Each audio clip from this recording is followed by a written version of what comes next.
Bueno, bien, vamos con el anteúltimo video, cerrando Aristóteles, que es el tema de Dios, ¿no? El tema de Dios. Bien, habíamos dicho que entonces había una jerarquía de la naturaleza en la cual los seres vivos, dotados de alma, implicaban 3 grados, ¿no? Del inferior al superior sería la vida vegetativa, por encima la vida sensitiva y por encima la vida racional o el alma racional propia del hombre. Y a medida que se va subiendo en esa escala, no hay como un mayor grado de inmanencia en la actividad de ese ente.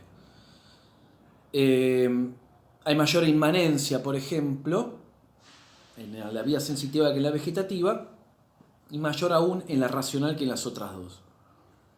Hasta tal punto que el hombre, en el caso del hombre, del alma racional, el intelecto, lo vimos en la teoría de la abstracción, el intelecto puede poseer la forma de la cosa, ¿no? De la cosa, pero inmaterialmente, ¿no?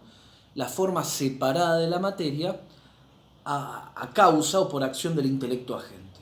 Bien, entonces Aristóteles se pregunta, ¿es posible que exista una forma completamente separada de la materia? Porque si bien la forma separada de la materia existe en el entendimiento humano, pero en la realidad, ¿puede existir una forma sin materia? ¿Algo que sea puro acto? Y Aristóteles va a decir que no solamente existe, sino que es necesaria la existencia. ¿Y esto por qué? Lo que va a decir Aristóteles es que para que el movimiento, ¿no? El movimiento tenga razón de ser, que el movimiento dijimos que es el paso de la potencia al acto, para que tenga una razón de ser el movimiento, tiene que haber algo previo al movimiento que sea acto, ¿no? Entonces decimos, por ejemplo, que este par de anteojos está en potencia de estar acá. Pero al estar en potencia, ¿se ve? Se requiere de que algo esté en acto que haga pasar esto de la potencia al acto. Y sería mi mano, ¿no? Mi brazo, que en acto se está moviendo y hace pasar esto de la potencia al acto. O sea, tiene que haber un principio activo, que sería la causa eficiente, sería yo, y un elemento pasivo, que sería este par de anteojos, que está en potencia de estar acá. Por lo tanto, para que algo pase de la potencia al acto, se requiere de algo previo. Que esté en acto, por supuesto. Es decir, que la potencia por sí misma no puede pasar al acto, sino en virtud de otro que esté en acto, que tenga la capacidad de mover y haga pasar algo de la potencia al acto. Entonces, teniendo en cuenta esto, vemos que si hay movimiento, hay paso de la potencia al acto, dijimos, ¿no? Si hay un ente que se mueve, se llama el móvil, ¿ah?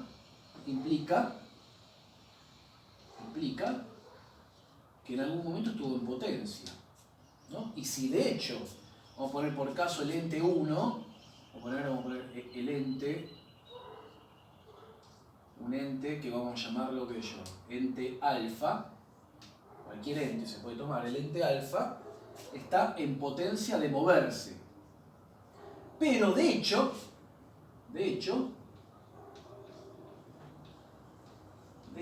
se mueve, ¿no?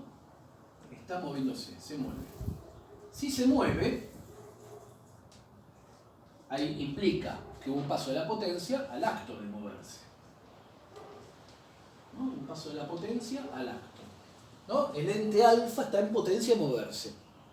Pero yo veo que de hecho en este momento se está moviendo, ese árbol se está moviendo, o sea que hay un paso de la potencia al acto, hay movimiento, y el movimiento habíamos dicho que es un acto imperfecto, pero acto al fin, imperfecto e imperfecto. Se está moviendo, pero si se está moviendo es porque hay un elemento potencial, porque todo movimiento implica potencia, o un paso de la potencia al acto. Ahora bien, este que se mueve, que vendrá a ser alfa, que se mueve, es justamente el móvil. El móvil sería el que se mueve o el que tiene capacidad de ser movido. Tiene capacidad de ser movido. Tiene capacidad de ser movido porque está en potencia. y de hecho se está moviendo, es el móvil. Pero ¿qué habíamos dicho antes, por este principio? Que las cosas se mueven en virtud de otro, ¿no? Las cosas se mueven siempre en virtud de otro. Hay algo que hace pasar de la potencia al acto. Y uno podría decir, bueno, pero yo me muevo a mí mismo y camino.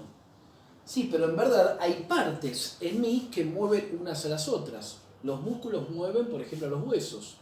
Los huesos están en potencia de moverse. El que los va a llevar al acto de moverse son los músculos. Los músculos al mismo tiempo, ¿no?, son movidos por el impulso nervioso, bueno, y así sucesivamente, ¿no? O sea que para que yo me pueda mover, me muevo a mí mismo, está bien, pero hay partes en mí que van moviendo unas a las otras. Ahora bien, dijimos que entonces, para que algo pase la potencia al acto, se requiere de algo que lo mueva. Y este vendría a ser el motor, ¿no? El motor, el que tiene la capacidad de mover. Y el motor, como tiene la capacidad de mover, está en acto. Está en acto. Y hace pasar a este ente de la potencia al acto. Este es el motor, podemos llamarlo, ¿no? El motor. Este es el móvil. ¿Ah? A este motor lo podemos llamar, por ejemplo, beta. ¿No? Beta. O sea que beta tiene la capacidad de mover a alfa, lo hace pasar de la potencia al acto. Pero para que lo pueda mover tiene que estar en acto. Pues recuerden que si los dos están en potencia no hay movimiento. Ahora bien, al mismo tiempo podemos decir que beta en algún momento no estuvo siempre en acto. Podemos decir que de algún modo en algún momento estuvo en potencia. En algún momento estuvo en potencia para mover al ente alfa. Si te está en potencia y te está en potencia, no hay movimiento. Y de hecho se mueve en virtud de beta. Esto quiere decir que beta, para pasar de la potencia al acto, entonces, beta para pasar de la potencia al acto, requirió justamente de algo que lo mueva. O sea que en este caso, beta también es móvil. Pero no es móvil respecto a alfa. Respecto a alfa es motor. Sino que este es móvil respecto a otro que lo movió. Por ejemplo, podemos poner por caso gamma. ¿Ah? Gamma. Y gamma, decimos entonces que gamma, si es el motor justamente de beta, está en acto. ¿Se ve? Es decir, que si gamma no actuase sobre beta, no habría movimiento de alfa y por lo tanto directamente no existiría el movimiento. Ahora bien, podemos decir también lo mismo, que gamma al mismo tiempo en algún momento estuvo en potencia. Y si estuvo en potencia, fue móvil. No de beta ni de alfa, sino que móvil de otro, que lo haya justamente hecho mover de otro motor, y por lo tanto este motor estaba en acto, y podemos llamarlo, por ejemplo, decimos delta, ¿no? Delta es el motor de gamma, y este también podemos decir que al mismo tiempo estuvo en potencia y fue móvil de otro, ¿no? Y así, ¿no? ¿Qué quiere decir esto? Si este no se da, este movimiento no puede darse. Y si este no se da, si gamma no se da, si delta no se da, ni gamma ni beta podrían tampoco moverse. Y por lo tanto no existiría este movimiento que yo estoy percibiendo en este momento, el movimiento de alfa. Pasa el tren, por ejemplo, hay un movimiento, bueno, hay causas que mueven a ese tren. Si no tuviesen estos motores intermedios, el tren no se movería y no habría movimiento. Ahora bien, se pregunta Aristóteles, ¿se puede dar una relación de motor y móvil hacia el infinito? O sea, que no tenga ni principio ni fin. Y Aristóteles va a decir que esto no es posible. Por dos cosas. Primero, y la más importante, es que si me voy para atrás, y del anterior, no habría un primero, y si no hay un primero, no puede haber ninguno de estos intermedios. Así como gamma y beta pueden darse por acción de delta, si no hay un primero de todos, no puede darse la acción de ninguno, y por lo tanto no habría movimiento. Pero resulta que el movimiento existe en la naturaleza, por lo tanto tiene que haber un primer motor. Y otra, que también algo infinito, que sí que no tiene límites. Si no tiene límites, no tiene ni principio ni fin. Pero en este momento, aquí y ahora, hay movimiento. En este momento está el movimiento.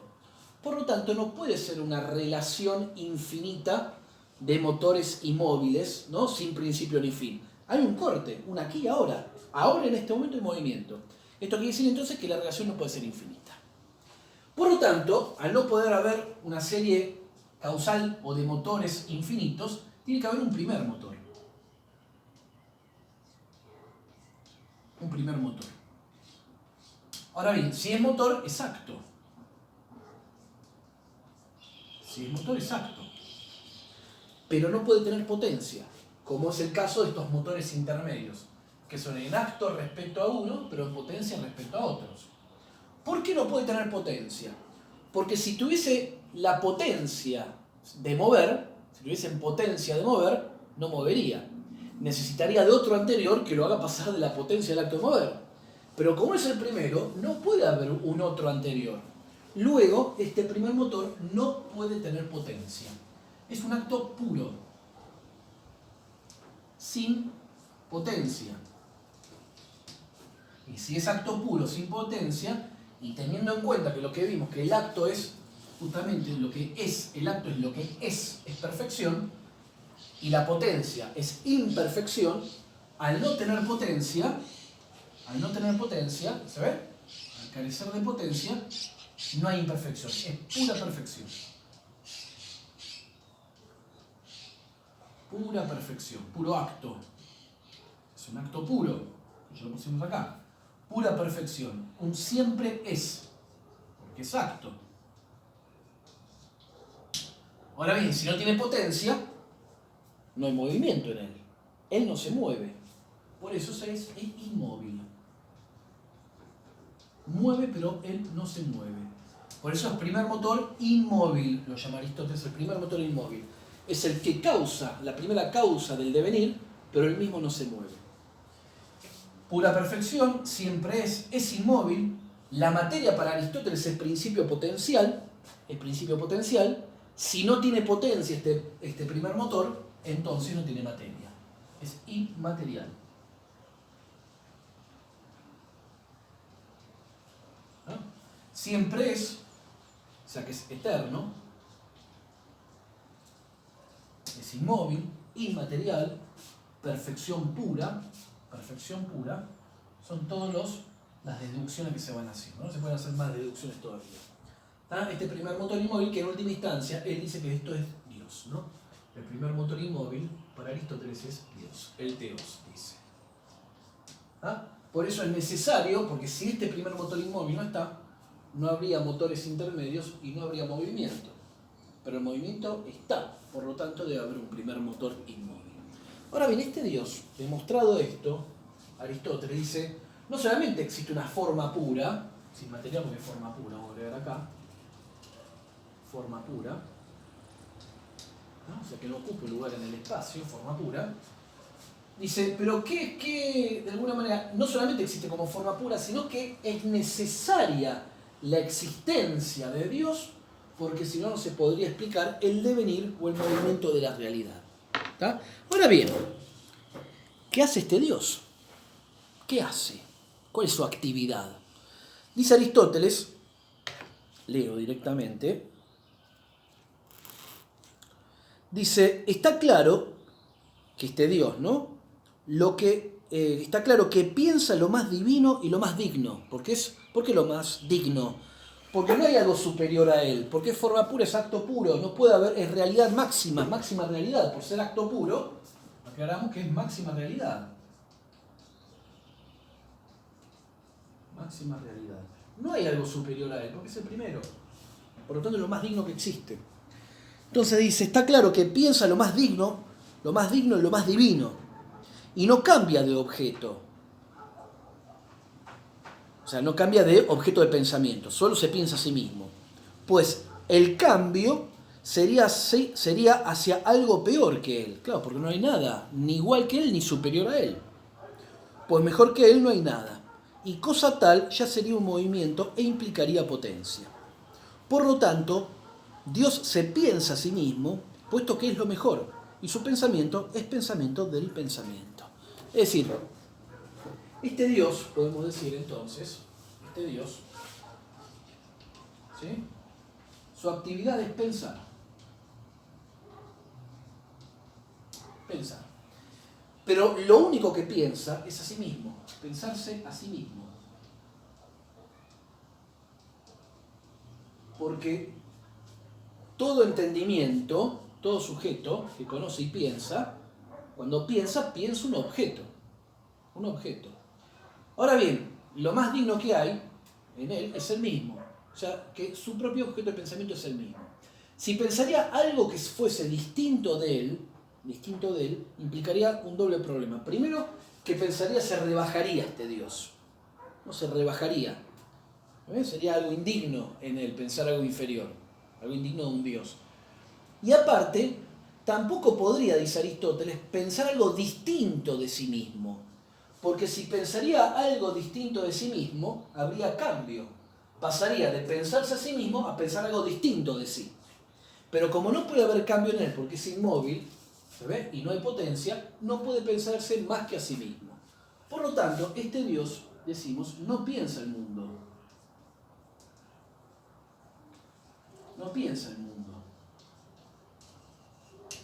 Indiferente al mundo. Fíjense que ya es distinto al Dios cristiano esto, ¿eh?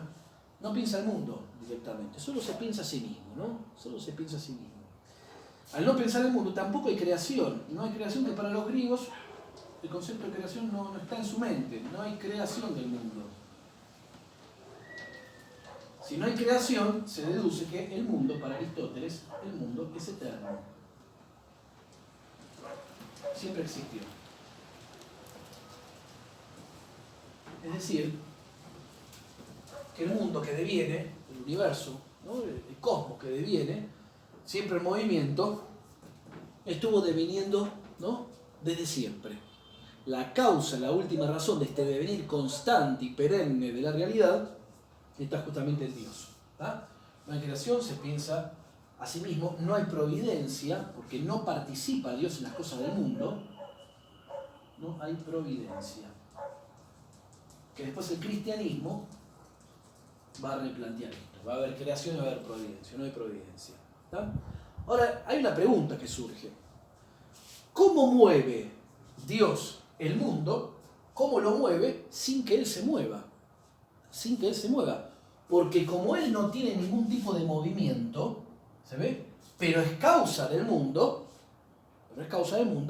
esa causación tiene que ser de manera inmutable, sin moverse. Y se no puede causar el movimiento como la causa eficiente, porque la causa eficiente implica una acción, ¿se ve? Y la acción implica movimiento. Ahora, habíamos dicho que antes que la causa eficiente pueda actuar, hay una causa final. Y la causa final, el fin, tiene razón de bien. Por eso, Dios al ser es causa final del mundo. Causa final del mundo. Y por lo tanto, si es causa final, es el bien. Porque todo fin, para Aristóteles, implica bien. Y no es el bien para una determinada cosa o para la otra, es el bien de todo lo existente. O sea, es el sumo bien, el bien de todo lo existente. ¿Y cómo mueve entonces? Mueve atrayendo. Vamos a ponerlo así. Así que Dios mueve, porque de hecho mueve sin moverse. Y esto es, la única forma es, mueve atrayendo. Mueve atrayendo.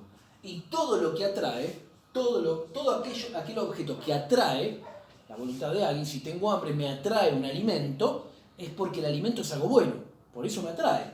Y al ser el sumo bien, el bien absoluto, ¿tá? Mueve por ser el bien.